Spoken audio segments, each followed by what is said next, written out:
Hello दोस्तों, कैसे हो आप सब। जैसे जैसे इंडिया के अंदर सर्दी बढ़ती जा रही है, हमारे दिमाग के अंदर गर्मी बढ़ती जा रही है, क्योंकि इतना दिमाग की दही हो चुकी है, इतना लोचा हो रखा है इस टाइम पर कि समझ नहीं आ रहा है कि बिटकॉइन क्रिप्टो करेंसी मार्केट जाएगी तो जाएगी कहां पर।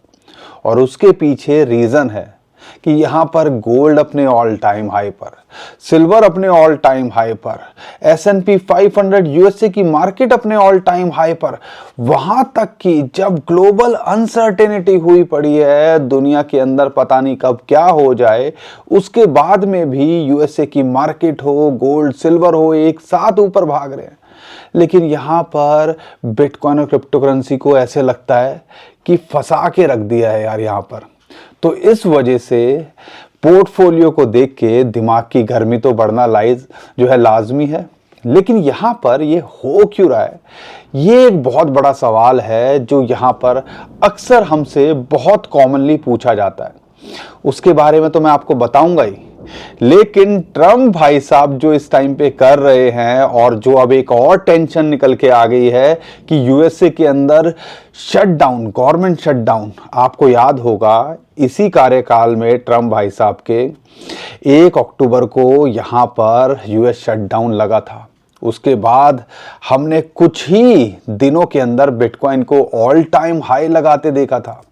लेकिन उसके बाद जो गिरावट जो हमने देखी, आज तक रिकवर नहीं कर पाए।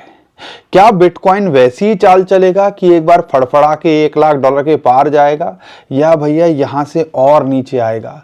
तो ये एक बड़ा सवाल है। और यूएस गवर्नमेंट शटडाउन होता है तो उसका क्या इम्पैक्ट पड़ता है ग्लोबल मार्केट पे, यूएसए की मार्केट पे, उसके बारे में भी बताएंगे। ट्रम्प भाई साहब जो इस टाइम पे कर रहे हैं, अब एक और टैरिफ लगा दिया है। उन्होंने साउथ कोरिया के ऊपर टैरिफ लगा दिया है, 15% से 25% कर दिया है। अब वो क्यों करा है वो तो वो जाने, लेकिन जो यहाँ पर मामला चल रहा है टैरिफ को लेके ईरान के साथ में, सुनने में आ रहा है कभी भी कुछ भी होता देखने को मिल सकता है। तो इसकी वजह से भैया गोल्ड और सिल्वर के अंदर तो एक ज़बरदस्त रैली देखने को मिल रही है। और यहाँ पर बिटकॉइन इस टाइम पे फंस गया है कि यूएस मार्केट के साथ चले, पूरी दुनिया के साथ चले, इसको हम सेफ हेवन एसेट की तरह देखें, या एक जो बड़ी बड़ी कंपनीज हैं यूएसए की उनकी कठपुतली की तरह देखें। इसको यहाँ पर एक और खतरे की बात करने लगे हैं लोग कि क्वांटम कंप्यूटिंग आ जाएगी तो मिनटों में अगर ब्लॉकचेन की प्रॉब्लम्स को सॉल्व कर देगी, तो यार ये तो ख़त्म ही हो जाएगा। तो बहुत सारे सवाल हैं, और जब भी मार्केट के बुरे हालात होते हैं तो हर कोई सिर्फ नेगेटिव बात ही कर रहा होता है, और इस टाइम पे सिर्फ नेगेटिव ही दिख रहा है। कुछ अच्छा देखने को मिल नहीं रहा है बिटकॉइन क्रिप्टो करेंसी के लिए। गिरावट कहां तक आ सकती है, क्या हमें और थोड़ा क्रैश के लिए तैयार रहना चाहिए, या कहां तक क्या लेवल हो सकते हैं टेक्निकली शॉर्ट टर्म में, वो मैं आपको यहां बताने की कोशिश करूंगा। और लॉन्ग टर्म में क्या लगता है, क्या और लोग कह रहे हैं, वो भी आपको बताने की कोशिश करूंगा। कुछ कॉइन्स के बारे में बात करेंगे। बहुत कुछ है आज आपको बताने समझाने को, लेकिन आप सुनने को तैयार हों तब ना, क्योंकि हमें तो सिर्फ यहाँ पर क्रिप्टो दिखती है। मैं पिछले 2 साल की शायद ही कोई वीडियो होगी जिसके अंदर मैं डाइवर्सिफिकेशन की बात नहीं करता, पोर्टफोलियो मैनेजमेंट की बात नहीं करता, रिस्क मैनेजमेंट की बात नहीं करता। इसीलिए कहता हूं कि भैया आपके जो है ना टोकरी के अंदर, बास्केट के अंदर सब कुछ होना चाहिए। एफडी भी होना चाहिए, गोल्ड भी होना चाहिए, सिल्वर भी होना चाहिए, यहाँ पर बिटकॉइन भी होना चाहिए, कुछ ऑल्ट कॉइन्स भी होना चाहिए। बिटकॉइन के अंदर मेजर पोर्शन आपका जो है क्रिप्टो के अंदर मेजर पोर्शन बिटकॉइन और इथेरियम के अंदर होना चाहिए। उस टाइम याद नहीं आती है जब मार्केट पीक पे होती है, इस टाइम याद आती है। इसीलिए कहते हैं कि भैया पोर्टफोलियो मैनेजमेंट क्यों ज़रूरी होती है। हज़ारों लाखों जो है किताबें लिखी गई हैं इनके ऊपर, तो हमें ये सारी चीज़ें समझने की कोशिश करनी है ना। चलो, रात गई बात गई, जो हो चुका उसको भूलो। अब आगे क्या कर सकते हैं, क्या सुधार कर सकते हैं, उसी पे फोकस किया जा सकता है। आप पीछे जाके चेंज नहीं कर सकते, आगे क्या कर सकते हो उस पे फोकस करना ज़रूरी है। और यहाँ पे जो गोल्ड और सिल्वर को लेके भी इस टाइम पे बहुत एक्साइटेड है ना, एक मोमेंटम तो आता देखने को मिल रहा है, लेकिन ये रैली भी जो है थमते देखने को मिलेगी देर सवेर में। जैसे हमने बिटकॉइन की देखी, शायद ही कोई ऐसा एसेट है दुनिया के अंदर जो करेक्ट नहीं करता। तो यार हर चीज में अपॉर्चुनिटीज ढूंढनी चाहिए, लेकिन हमें फोमो में नहीं फंसना चाहिए। तो सब बात करेंगे, डिटेल में समझाने और बताने की कोशिश करूंगा। पहली बार आए हो तो चैनल को सब्सक्राइब कर लीजिए, कुछ सीख के ही जाओगे। और वीडियो को लाइक और शेयर नहीं कर रहे हैं मेरे पुराने भाई बहन, इतनी क्या नाराज़गी हो गई। मुझे पता है हालात बुरे हैं, लेकिन हम तो यहाँ पर साथ है ना, तो साथ मिलके ये बुरा वक्त भी झेल लेंगे। चलो मैं शुरुआत ही आपको एक एग्जाम्पल से करता हूँ। कोरोना के टाइम की बात बताता हूँ आपको। कोरोना के टाइम पे जब सुनने में आया था लॉकडाउन लगने वाला है, और इथेरियम का प्राइस ऑलमोस्ट आप कह लीजिए $1400-1500, मैंने $1200 के से शायद $1400 के बीच में हाई था उससे पहले, और उसके बाद ये $80 पे आ गया था। मेरे एक नोन ने ना ऑलमोस्ट 8-9 हज़ार रुपये में इथेरियम बेच दिए थे उस टाइम पे, क्योंकि उससे लगा कि भैया ये तो क्रिप्टो करेंसी मार्केट ख़त्म हो जाएगी, इथेरियम ख़त्म हो जाएगा। और उसके पास मेरे ख्याल से 10 और 20 थे, ऑलमोस्ट 1.5-2 लाख रुपए का उसने सारा माल निकाल दिया। आज भी देखोगे ना भाई साहब, सिर्फ एक इथेरियम आज भी काफ़ी है उतनी वैल्यू के लिए। तो जब बुरे हालात होते हैं और यहाँ पर वही चीज़ हमारे साथ हो रही है, ये मत भूलिएगा कि बड़े बड़े वेल्स और इंस्टीट्यूशंस ये नहीं चाहते कि रातों रात हाय एकदम से बढ़ जाए, एकदम से बढ़ जाए, हमें रातों रात ही मार्केट के अंदर 100 गुना हो जाए। ऐसा नहीं होता मेरे भाई। सिल्वर भी जागता है, लेकिन 10 साल के बाद में। पहली बार इसने $50 के पार छू के आज $100 पे चला गया, एक यूटिलिटी है। गोल्ड, सेंट्रल बैंक सब जो है इस टाइम पे माल बटोर रहे हैं, क्योंकि दुनिया के अंदर अब अनसर्टेनिटी है। लेकिन यहाँ पर ध्यान रखना है कि यहाँ पर वेल्स और इंस्टीट्यूशन अगर लगातार बाइंग कर रहे हैं बिटकॉइन को लेके भी। अगर मैं फंड स्ट्रेट की बात करता हूँ, जो उसके टॉम ली हैं, अभी जो सुनने में आ रहा है कल ही उन्होंने 40,000 इथेरियम और बाय करे हैं। और ये इथेरियम का मैं सिर्फ एक एग्जांपल ले रहा हूँ। माइक्रो स्ट्रेटजी, जिसको हम स्ट्रेटजी कहते हैं, माइकल सेलर हज़ारों में बिटकॉइन खरीद रहे हैं, और कल भी 2000 से ज़्यादा बिटकॉइन उन्होंने यहाँ पे अनाउंस किया है कि उन्होंने खरीदे हैं। तो यार बाइंग तो हो रही है, पैसा जा रहा है, लेकिन इस टाइम पे हम उस लूप के अंदर हैं कि हमें और हमारे पेशेंस को यहाँ पर अब जवाब दे चुके हैं। और इसीलिए कई बार कहते हैं कि क्यों लॉन्ग टर्म की डेफिनेशन क्रिप्टो के लिए अलग क्यों। अब उसका एक रीज़न है, क्योंकि यहाँ पे रातों रात 10-20% भाग जाता है, कई कॉइन तो पता ही नहीं कहाँ कहाँ पहुँच जाते हैं। एक्चुअल में जो लॉन्ग टर्म, शॉर्ट टर्म और मिड टर्म की जो डेफिनेशन होती है वो ये होती है, 1 साल से नीचे या 1 साल के अंदर, उसको हम जो है कहते हैं शॉर्ट टर्म। 1 से 4 साल को कहते हैं मिड टर्म। 5 साल या उससे ऊपर को कहते हैं, 1 से 5 साल को मिड टर्म। 5 साल या उससे ऊपर को कहते हैं भैया लॉन्ग टर्म। हमारे यहाँ भैया कहते हैं कि 1 हफ्ता शॉर्ट टर्म, 1 हफ्ते से 1 महीना मिड टर्म, और 1 साल अगर गुजार लिया ना भाई साहब, आप तो लॉन्ग टर्म होल्डर हो। तो ये चीज़ें क्रिप्टो के अंदर हुई है। और जब आप बेसिक्स से हट के कुछ करने की कोशिश करोगे और जब मार्केट आपका साथ नहीं देगी, तो कहीं ना कहीं ठगा हुआ महसूस करोगे। और ऊपर से ये एक्सचेंजेस और फ्यूचर ट्रेडिंग ने जो रही कसी कसर थी यार, ये मैं बोल नहीं पाता हूँ ये टर्म, मैंने 2-3 वीडियो में ट्राई कर रहा हूँ। रही कही कसर थी, ऐसे है। कमेंट में बताना एग्जैक्टली क्या होता है ये वर्ड। वो भी भैया कर दिया है उन्होंने कि भैया उनको भी पैसा कमाना है। इसमें कमा कौन रहा है? बड़े प्लेयर्स होल्ड करे जा रहे हैं, एक्सचेंजेस पे माल है नहीं। एक्सचेंजेस से जो है जो थोड़ा बहुत वो देखते हैं कि यार बचा हुआ बंदा है भैया लिक्विडेट कर दो, मार्केट के अंदर थोड़ी न्यूज़ आए, जो है मार्केट मेकर्स एक्सचेंजेस मिलके ऐसा डंप लाते हैं जिससे बंदा उभर ही ना पाए और पोर्टफोलियो हो जाता है ज़ीरो। तो ये सारी चीज़ें चल रही हैं।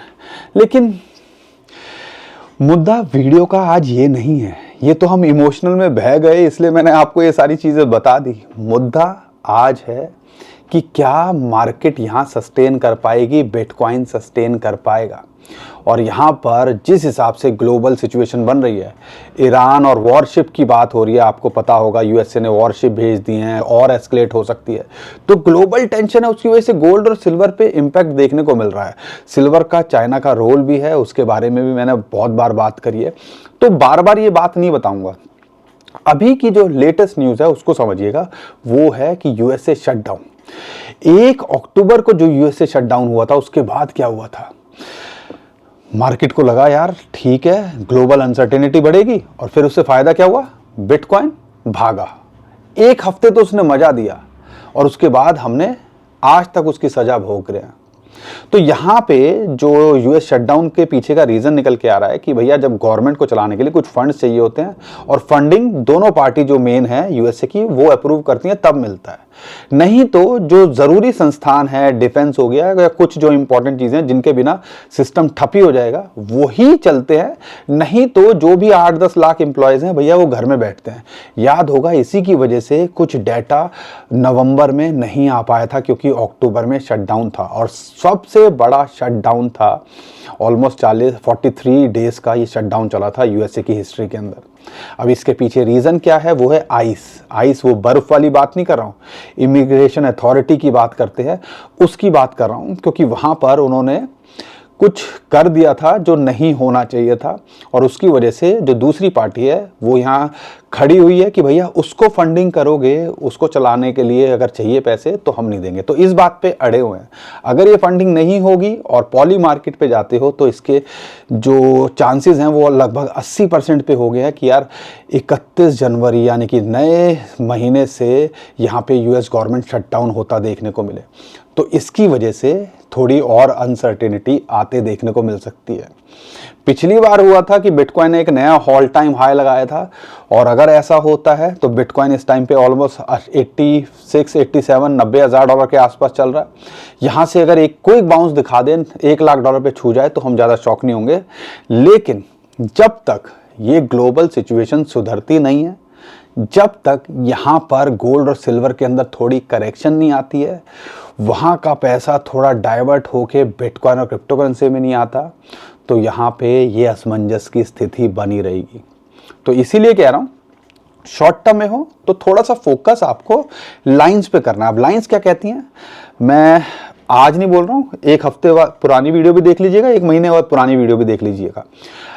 हमारी टेक्निकल एक सपोर्ट बनी हुई है, वो है 83 से 85,000 डॉलर, जहां पे ये बार बार इसने 2 बार हिट किया। इस बार भी हम एक्सपेक्ट कर रहे थे, जो हमने लास्ट वीडियो में शेयर किया था 86 पे आया, लेकिन वहां से बाउंस बैक कर गया। 83,000 डॉलर एक सपोर्ट जोन इंपॉर्टेंट निकल के आ रहा है, वहां से बाउंस बैक करके अभी जो है ऑलमोस्ट 88 से 90,000 डॉलर इसके लिए एक रेजिस्टेंस जोन बना हुआ है, जहां पे 50 और 21 डे मूविंग एवरेज भी आती हैं। एक चैनल को जो है वो उसके अंदर भी कहीं ना कहीं ये स्टक होने की, उसके ऊपर नीचे नाचने की कोशिश कर रहा है। इसको ब्रेकआउट करेगा तो 94, 95,000, 93,000 वो 2-3 हज़ार डॉलर का जोन है, वो एक रेजिस्टेंस है, और उसको पार करता है तो आने वाले टाइम के अंदर ये 1 लाख डॉलर को भी छूता देखने को मिल सकता है। तो जब हमें पता है सपोर्ट कहाँ है, रेजिस्टेंस कहाँ है, तो शॉर्ट टर्म में क्यों इतनी टेंशन ले रहे हो। लेकिन कई एक्सपर्ट हैं जो गोल्ड और सिल्वर के साथ में बिटकॉइन की बात करते थे, रॉबर्ट कायोसाकी जैसे, उन्होंने अब बात करनी बंद कर दी है, जो कहीं ना कहीं ऐसा लगता है कि शायद ऑफ ट्रैक जा रहा है बिटकॉइन, और वो उसके पीछे एक रीज़न है कि यहाँ पर दुनिया को कॉन्फिडेंस नहीं आ रहा है। एक सेफ हेवन एसेट की तरह इसको एक ऑल्टरनेटिव की तरह नहीं देख पा रहे हैं, क्योंकि इस टाइम पे क्रिप्टो के अंदर दबदबा है यूएसए का। यूएसए की कंपनीज बिटकॉइन को मेजरली होल्ड करती हैं 10 लाख के आसपास, माइक्रो स्ट्रेटजी हो, और यहाँ पर बिटकॉइन के ईटीएफ के अंदर लगातार एक सेलिंग प्रेशर है और वो होल्ड करते हैं। इसकी वजह से करेक्शन भी देखने को मिल रही है और कहीं ना कहीं कंट्रोल भी देखने को मिल रहा है। इसीलिए यहाँ पर एशियन मार्केट खुलती हैं, और जब यूरोपियन मार्केट खुलती हैं, इतना वॉल्यूम रिटेलर की तरफ से नहीं देखा जा रहा है, इंस्टीट्यूशंस की तरफ से नहीं देखा जा रहा है। तो कह लीजिए यूएसए का प्रो होना भी हमारे लिए मुसीबत इस टाइम पे फिलहाल बनता देखने को मिल रहा है। लेकिन हमने देखा है जब भी यूएसए के अंदर मोमेंटम आएगी और जब ये इंस्टीट्यूशंस भगाना शुरू करेंगे तो सारी दुनिया देखती रह जाएगी। ये हमने पहले भी कई बार देखा है। तो इसीलिए कहता हूं मौके आते हैं, लेकिन वही है डाइवर्सिफिकेशन बहुत ज़रूरी है। अब यहां पर हम करें तो करें क्या? टेक्निकली तो मैंने आपको बता दिया। लॉन्ग टर्म के हिसाब से देखता हूं तो यहां पर मुझे भी पर्सनली लगता है 2026 में ये ऑल टाइम हाई को पार करता देखने को मिलना चाहिए, जो कमी रह गई थी 2025 के अंदर। टॉम ली जो लगातार बिटकॉइन को होल्ड करे जा रहे हैं, माइक्रो स्ट्रेटजी की अगर मैं बात करता हूं, माइकल सेलर ऑलमोस्ट 3.5% की बिटकॉइन की होल्डिंग उसके बाद जा चुकी है। टॉम ली ऑलमोस्ट कह लीजिए मतलब एक अच्छा खासा चंक जो है बिटमाइन के पास इथेरियम का जा चुका है। ये दो ही कंपनी खेल करने के लिए काफ़ी है भैया इन फ्यूचर के अंदर। और वो जो फंड स्टेट के सीईओ हैं टॉम ली, जिनके बिटमाइन कंपनी है जो इथेरियम मेजरली होल्ड करती है, one of the biggest holder है इथेरियम का, उनकी जो स्टेटमेंट निकल के आई है कि भैया डबल की बात कर रहे हैं और $2 लाख जाना कोई बहुत बड़ी बात नहीं है, इट्स जस्ट लाइक दुगना हो रहा है। और बिटकॉइन का दुगना होना जब रैली आती है तो कोई बहुत बड़ी बात नहीं है, ये हम भी समझते हैं। और $2 लाख जाएगा तो क्या लग रहा है इथेरियम और बड़े कॉइन्स उसको फॉलो नहीं करेंगे? ज़्यादातर कॉइन्स नहीं करेंगे, लेकिन हमें उम्मीद है जो यूज़ केस हैं, बड़े कॉइन्स हैं, शायद फॉलो करते देखने को मिलने चाहिए। और हम ज़्यादा शॉक नहीं होंगे कि अगर बिटकॉइन ऑल टाइम हाई बनाएगा तो ये जो कॉइन्स हैं अपने ऑल टाइम हाई नहीं छुएंगे। तो ये हर चीज़ के लिए हमें तैयार रहना है। सुपर साइकिल की सीधी बात कर रहे हैं, बहुत सारे लोगों का आप कॉन्फिडेंस लूज हो रहा है, वो कहानी अलग है, लेकिन ये सारी ओवरऑल पिक्चर चल रही है। और ETF का प्रेशर है, ग्लोबल सिचुएशन का प्रेशर है, यूएसए की मार्केट के अंदर जो है ऑल टाइम हाई एक डाइसी सिचुएशन बनी हुई है। यहाँ पर जो थोड़ा बहुत पैसा आना चाहिए था वो गोल्ड और सिल्वर खाता जा रहा है। तो बेचारा इस टाइम पे बिटकॉइन थोड़ा अलग थलग पड़ गया है, ये सबको पता है। मौसम ख़राब है, थोड़ा सा ध्यान रखिए। यहाँ पर ठंड बढ़ती जा रही है, हमारे यहाँ तो बारिश भी हो रही है। तो भैया कहीं से भी कुछ अच्छा नहीं हो रहा है फिलहाल तो ऐसा लगता है क्रिप्टो यूज़र के साथ में तो। बट मुझे पता है कि ये बादल छटते भी दिखेंगे, लेकिन वो टाइम कब आएगा वो आने वाला टाइम ही बताएगा। तो इसीलिए डाइवर्सिफिकेशन पे फोकस करना है। 5-10% ज़्यादा एक्सपोजर क्रिप्टो में ना हो तो ज़्यादा बेटर है, और उसके अंदर भी मेजर 50% बिटकॉइन, 25% इथेरियम रट जाना चाहिए, और बाकी 25% में क्रिप्टो का एक्सपोजर। इसीलिए मैं बोलता हूँ कि ऐसे हालात हों तो यार आप सर्वाइव कर जाओ। और फ्यूचर ट्रेडिंग वालों का तो तुम्हें पता ही है क्या हो रखा है। तो इसीलिए कहता हूँ कि भैया थोड़ा सा इन सारी चीज़ों से आपको दूर रहना चाहिए। बाकी जो भी अपडेट आती रहेगी मैं करने की कोशिश करूंगा। इसलिए भाई साहब बोल दूं, लाइक कर दो यार, अपनी सपोर्ट करो। मुझे पता है कि हौसले पस्त हैं, लेकिन क्रिप्टो होल्डर भैया उनका पेशेंस लेवल देखा है मैंने, और हम तो कई सालों से देख रहे हैं। तो आप सबको पर्सनली मेरा सल्यूट है। हिम्मत चाहिए होती है भैया, स्टील का दिल चाहिए होता है, लोहे का दिल जिसको कहते हैं, ठीक है ना।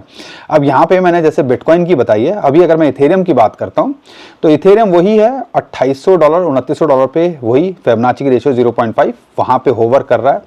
अगर बिटकॉइन यहाँ करेक्ट करता है $83,000-85,000 आता है तो हमें लगता है ये भी $2400-2500 के आसपास आता देखने को मिल सकता है। अगर यहाँ से बाउंस बैक करता है, एक रेजिस्टेंस जो है 3 से $3100, और फिर जो है इसको मिलती है ऑलमोस्ट $3300 से $3500 के बीच में, और उसको पार करता है तो $3700। ये शॉर्ट टर्म में है। लेकिन लॉन्ग टर्म में देख रहे हो तो भैया आप ये मत भूलिएगा कि इथेरियम और बिटकॉइन एक ही चाल पे हैं, और अगर बिटकॉइन ऑल टाइम हाई बनाएगा तो ये भी पीछे नहीं रहेगा। सोलाना बॉक्स ट्रेडिंग के अंदर फंसा हुआ है, जैसा हम उम्मीद कर रहे थे। $117-120 के आसपास आके अभी $125 के आसपास दोबारा पहुंच गया है, और यहाँ से एक रेजिस्टेंस है $130। अगर उसके पार जाता है तो $140-45 इसके लिए एक रेजिस्टेंस का काम कर रहा है। 100 डे मूविंग एवरेज है, अगर उसको पार करता है $150 को तो ये $170 जाने का पोटेंशियल रखता है।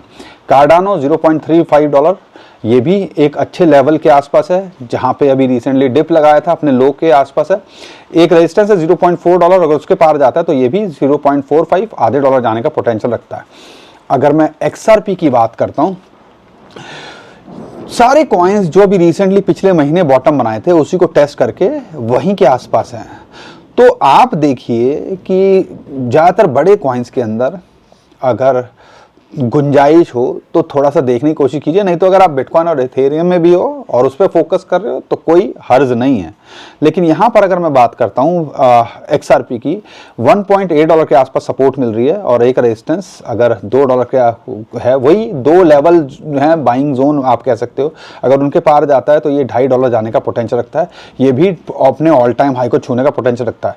कई लोग मेरे से सुई के बारे में भी पूछ रहे हैं, तो आपको बता दूं $1.4 $1.3 अपॉर्चुनिटी की तरह यहाँ लगता है सुई के लिए भी। अगर आप लॉन्ग टर्म के लिए देख रहे हो तो ये ऑल टाइम हाई को छूने का पोटेंशियल रखता है। फिलहाल के लिए एक रेजिस्टेंस है इसको शॉर्ट टर्म में $1.7, 1.6, फिर $1.7 और फिर जो है मेन इसके लिए रेजिस्टेंस है $2.6। शॉर्ट टर्म में अगर ये मोमेंटम में आया तो ये $2 या उसके पार भी जाता आपको देखने को मिल सकता है। बाकी बहुत सारे कॉइन्स हैं जिसके बारे में आप मुझसे पूछ रहे हो, कमेंट में पूछिए। स्पेशली एक वीडियो बनाऊंगा जो जो कॉइन्स हैं, और कोशिश करूंगा जितने कॉइन्स को कवर कर सकूं उनके बारे में आपको बताने की। तो कमेंट में बताइए कौन कौन से कॉइन्स हैं। कोशिश करूंगा कि जो मेजर मेन कॉइन्स ज़्यादातर कॉमनली पूछे जाएंगे उनके बारे में एक स्पेशल वीडियो बनाऊं ताकि उन सबको कवर कर सकूं। बाकी दोस्तों साथ दीजिए, वीडियो को लाइक करिए, चैनल को सब्सक्राइब कीजिए। आज के लिए इतना ही था, लेकिन एक गलती सुधारिए, रीस्ट्रक्चरिंग पे फोकस करिए, डाइवर्सिफिकेशन पे फोकस करिए। हम कोई फाइनेंशियल एडवाइज़र नहीं है, हम सिर्फ कोशिश कर रहे हैं आपको जो भी बता समझा सकें। कई लोग यहाँ पे बोलते हैं कि यार हमारे पास बिटकॉइन नहीं है, इथेरियम नहीं है, तो इसमें गलती किसकी, क्यों नहीं है? कौन सी ऐसी वीडियो है जिसके अंदर हमने डाइवर्सिफिकेशन की बात नहीं करी? कौन सी ऐसी वीडियो है जिसके अंदर हमने मेजरली आपके पास बिटकॉइन और इथेरियम की बात नहीं करी? लेकिन वही बात है ना, हम जब अपने पे आते हैं तो हम चूजी हो जाते हैं। हमारे पास एक कॉइन है, वही पकड़ के बैठे हुए हैं, ऑलमोस्ट सारा पोर्टफोलियो लाल है मैं समझता हूँ। लेकिन वही बात है कि जब पूरी बात समझोगे नहीं, सारी बातों को सुनोगे नहीं, और फिर कोई भी कुछ भी कह देगा वो करने पे आओगे, अपने रिसर्च करोगे नहीं, अपने फाइनेंशियल एडवाइजर से पूछोगे नहीं, तो अल्टीमेटली जाके यही होगा जो ज़्यादातर क्रिप्टो होल्डर्स के साथ में इस टाइम पे हो रहा है। थोड़ी समझदारी दिखाइए, सुनो सबकी, करो अपनी रिसर्च और उसके बाद डिसाइड करो। वीडियो पसंद आई तो वीडियो को लाइक करिएगा, चैनल को सब्सक्राइब कीजिएगा। टेलीग्राम ट्विटर का लिंक मैंने नीचे डिस्क्रिप्शन में दे दिया, इंस्टेंट अपडेट के लिए उसको भी हमारे फॉलो कर लीजिएगा। अभी के लिए विदा लेता हूँ। खुश रहिए, मुस्कुराते रहिए, कमाते रहिए। आपका दोस्त पंकज। थैंक यू, नमस्कार, धन्यवाद।